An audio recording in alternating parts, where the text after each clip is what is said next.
Hi, it's Juris and welcome to Tattoo Shop Talk, and today we will take a look at new pen style tattoo machine by Rca Lab.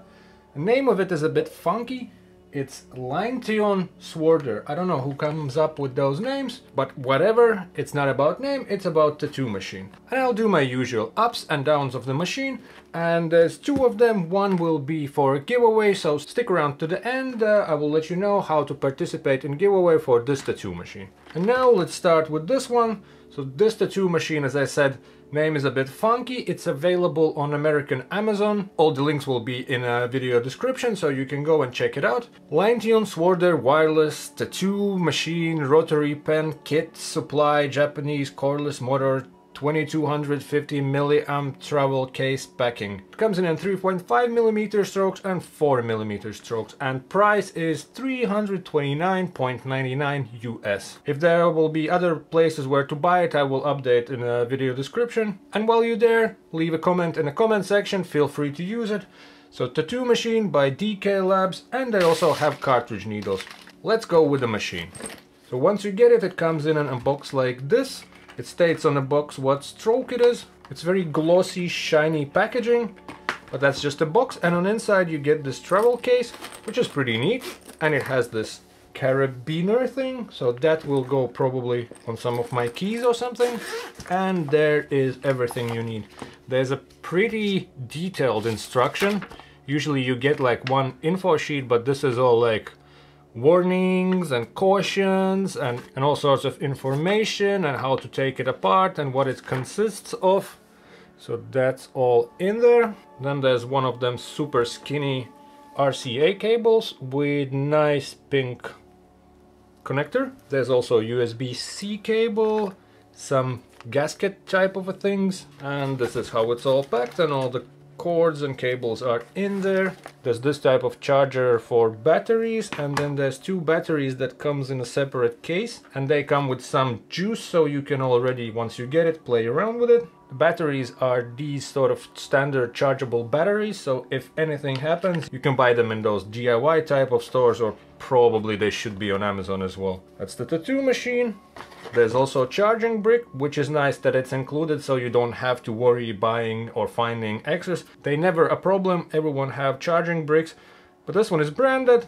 It comes with the right amps and all that stuff, so it's really nice to have it. And then there's also RCA unit, and that's the interesting part of this tattoo machine. So if we want to put in batteries, this is very satisfying to click this lid open. I feel like it's a lightsaber.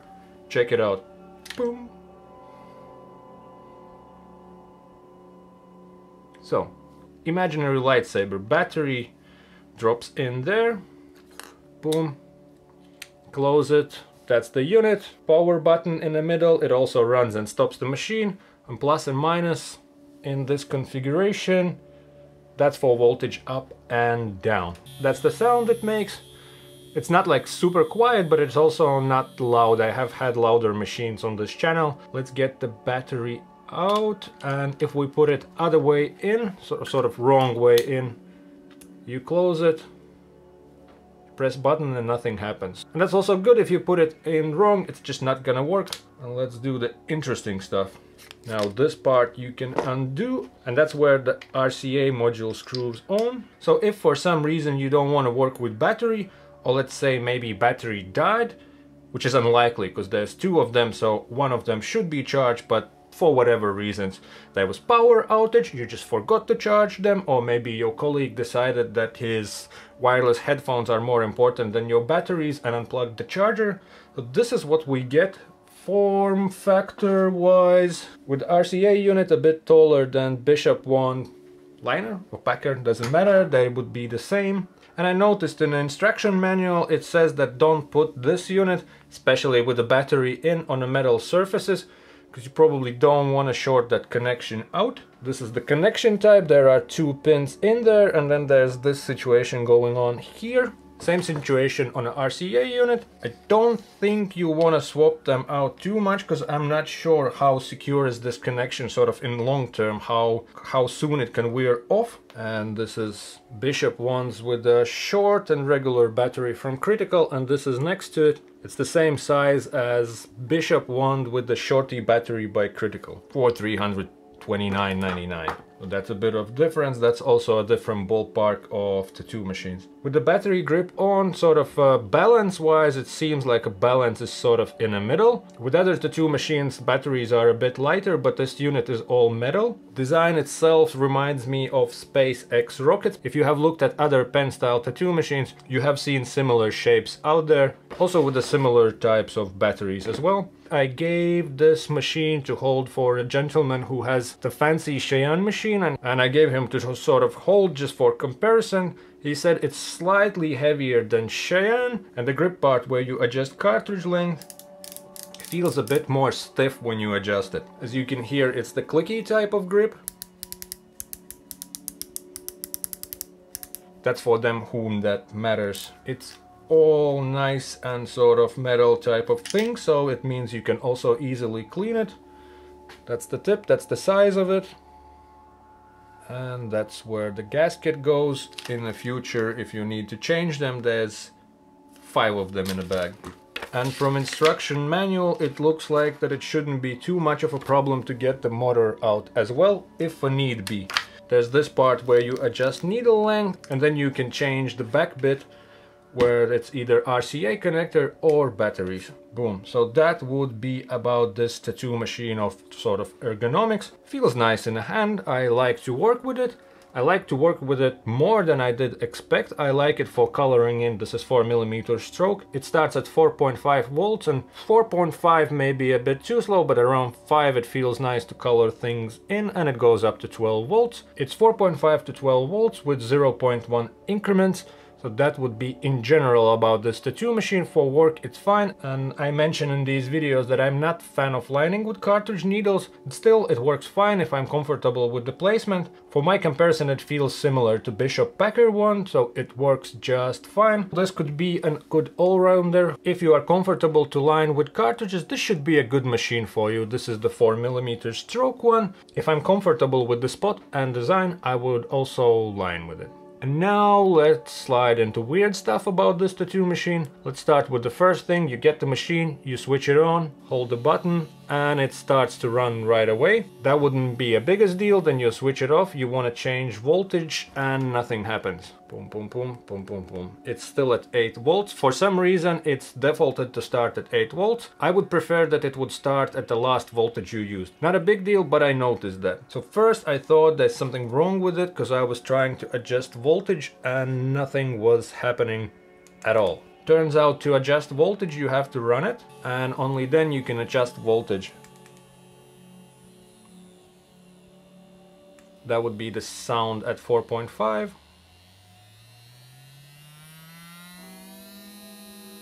And 12. 12 volts feels very intense. My comfort zone with it would be from the lowest till around tops 10 volts. And that already sounds a bit much. So first weird thing is the voltage adjustments. You have to run the machine to adjust voltage. Screen itself is not crazy big and not crazy bright, and that's where it's like weird when it's packed. It's hard to see it. And since design is very sort of symmetrical-ish, when you work it's sometimes hard to find which side is the screen. That's where I pack it certain way, and then it helps sort of to orientate which way is the which part. Not a crazy big deal, but I would consider it as a downside. And buttons are very small, they sort of tactile. When it's packed with my big thumbs, it's easy to press, let's say, power and minus or power and plus together. You sort of know which is on which side, but when you press, you can accidentally press extra button. It will change voltage by a little bit, but still, like, you know, you kind of expect it to be at 6 and suddenly it's at 6.2. It's not a big difference in voltage, but, you know, it bugs me. And another thing you have to keep in mind is because the way it's designed, because you have this option of swap these modules out. Sometimes when you work and you want to adjust needle length, you grab machine here, you want to sort of do the clicky part so the needle length changes, but you accidentally start to unscrew the top unit. It's tight in the beginning, but then it's very easy sort of on a thread, so you feel like, oh yeah, I did the wrong one. But it's something to keep in mind, because when you work you just need to get used to it. And keep in mind that when you adjust needle length, maybe apply pressure in this part instead of do this stuff.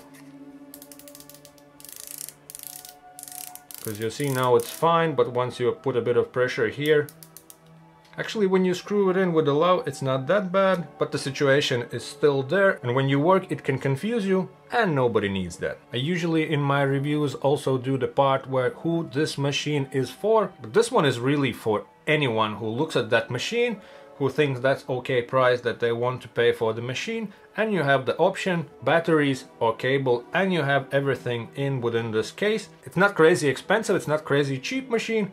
It's really alright machine, and I think the price is also alright. So if you looked at it and you think this type of a thing would work for you, there you go. This is the machine for you. Can be worked with batteries that are included with it when you buy it. Can be worked with RCA setup that's included. Then you only need a power supply. And you have this wireless situation going on. It's pretty neat machine. I like the grip, it makes sense. It's none of the like some other brands do some funky stuff where cartridge would fit in here. This is pretty much standard thing. I have one question which I was thinking about, if companies sort of inspire from other companies and make similar looking machines, why none of the companies can copy thread from Xi'an or Bishop? Because then you would have option to use their disposable grips, or at least come up with reasonably priced disposable grips of your own brand. I think disposable grips that are reasonably priced is really good option in terms of hygiene. But that's just my thought, and maybe those thread types for this tattoo sort of equipment is patented or something. But that's just my quick thought. This one is sort of shiny black, there's matte black and gray. The shiny stuff is more like a fingerprint magnet. At the same time, it's easier to clean them. So I prefer the shiny stuff for the sake of ease of keeping things clean. A little about their needles, they are alright. Like if the price makes sense and you're buying this tattoo machine, it's available on Amazon, why not to try these needles from the same brand? They have this type of look, it's sort of quadronesque color scheme, and what's good with them that they also have this color coding at the back of cartridges, so you know which grouping is which one. So that would be regular Magnum, it has the purple back, and this would be curved Magnum, and this have green one, and there's a liner, and that has this red sort of back. This is 9 liner. I didn't like this one because it's kind of super skinny. You take 9 liner and you expect one thickness, but I have 5s that are thicker than this one, so it's very tight type of a thing. I really enjoyed working with the round shaders, and the magnums are also great. The bug pin type of magnums, I don't really use them. I tried them, it didn't work for me, but maybe I used them wrong, so I can't comment on that part. But if you buy this machine, try also needles. They are okay. If price makes sense for you, then why not to try another brand of cartridge needles? This is this type of a packaging, these were samples. And I will keep on repeating myself, I think we are at the day and age when this sort of generic stuff has gotten pretty good, be it tattoo machines or cartridge needles. So I think it's the price where you look at it, and maybe even if you like the top end cartridge needles for whatever you do, but sometimes you just need to fill in a little corner where you don't want to use your most expensive cartridge, so then use those cheaper brands. We're talking about this setup, and I'm really happy what's up with it, and I use this machine more than I expected to do. I used it first few times to test it. I liked it more and more and more, and my colleagues have sort of put their hands on my tattoo machine, which is Packer one, which I used kind of a lot, and I don't mind that she uses it. I have this one, I use this one instead, and I'm fully satisfied with what I use it for. So it works for me just fine. Battery life, I have not drained those batteries. Like, I don't do crazy big sessions. I can work with one battery pretty much the way I do the whole day, and I put it in a charger, and I know that I have another one charged already, and this stuff stands on a charging station and it's ready to charge at any point if a need be. And it comes with 2 batteries, so no worries about running out of battery life, because you can always swap to another one and put other one to charge. I'm not sure when it switches off. I have left it on a table switched on, and I'm coming back quite after a while and it's still on. It looks like that screen is not consuming much energy. It would be nice if it would switch off faster if it's not in use. And I was also surprised that it haven't drained battery, but I think there's a reason why that screen is at this brightness and at this size. Now about packing. First I have troubles packing it, because first I was using the sticky tape and a clipcord sleeve, and then you have to sort of fiddle things over it, and then one is not covering as much as you want to, you start to move things around and then things start to slide all over the place. It did work with the way I did with like 2 pieces, sticky tape, clipcord sleeve, and then I found these longer machine bags, pen machine bags. This is just from a regular supplier, I don't know the brand. It's 60 millimeters by 180 millimeters, and this fits on just perfect, and it has a bit of extra space. So when you adjust it, it kind of gets in the way when you work, so you have to do a bit of twist it, then adjust this part, twist it, adjust this part, twist it, adjust this part. So it's not as quick, but you'll find a way to work around it. And then when I pack it, what I do, like I mentioned, the screen is not so bright, and it's sometimes when you work you get confused on which side is it. So what I do then, I would take a tape, do my usual little fold on one side so it's easier to unpack it, and then press one part in and stick it on the opposite side from screen, so when you work then you can always see that, like, aha, tape is on this side, so screen and buttons must be on this side. Then on this you can do whatever you do. I usually put a paper towel and then a bit of grip tape, and these sleeves already have pre-poked hole. And this is the part which I mentioned, that when you start to adjust it, if you packed it kind of tight, you do this and the plastic sort of goes with it, so you have to do a bit of that, or pack it more loose on this side. So this would be this type of situation where you have to readjust that plastic. So that helps for me at the beginning, where I have this little tape on one side, I know the screen is on the other side. Once you start to move things around, obviously the whole situation will shift, but at least you have some sort of orientation and to remember that which side is on which. Then we do the twisty part when you adjust needle length, and you have to readjust plastic as well. Not a big deal, and you know you can pack it. Really alright machine and really alright price. Not crazy cheap, not crazy expensive. Comes with a pair of batteries, charger, power brick, RCA unit, the skinny RCA cable and cable for charging, so all you need. And also you can throw in some cartridges from the same brand and see if it's good for you. Packs down in this travel case. Not crazy hard, but would give some protection for your machine. And machine is all metal, grip detaches, and it's easy to clean. If a need be, throw it in an autoclave and it's all good news. That's my ups and downs of this tattoo machine. Now let's proceed to giveaway. And giveaway will be a little bit limited. It will be for European countries. First of all, I don't want to go bankrupt just sending the stuff outside Europe. I noticed on Amazon.com that if you want to receive this tattoo machine to Europe, it's 100 something in shipping. Probably there would be some tax on top of it as well. And second point, some European will have a chance to try out this tattoo machine. This one is 3.5mm stroke. I talked about 4mm stroke. I love 4mm strokes, and not so much 3.5mm strokes in general. I don't do works where I would use them, or maybe I just don't know how to use them. 3.5 Linetion Sworder wireless tattoo pen will be on a giveaway. Previous giveaway through YouTube comments was a bit of disaster. Comments were disappearing, reappearing, people have trouble commenting. This time we will try Instagram, so there will be a link in the video description that will lead to my Instagram. Leave your Instagram handle there and mention shop where you work. I want this giveaway to be for somebody who works in a shop. I don't think like it's a correct thing to do to send out tattoo machines to just a random person. So this will be giveaway in Europe and for tattoo professionals. Link to that post on my Instagram in the video description, and while you are there, be a cool person and give my Instagram a follow as well. And now share your thoughts. What do you think about this tattoo machine? What do you think about this modular approach where you can put both batteries and RCAs and then it's sort of shorter and one has screen? So what do you think about this tattoo machine and this modular approach? And if you have seen anything else interesting, also leave that in the comment section. And do the usual, be awesome, press likes, comment, subscribe to the channel. If you want to be super awesome, share this video. Thanks for watching, don't forget about giveaway, check out this playlist, and I'll see you in the future episodes. Bye! Stay safe.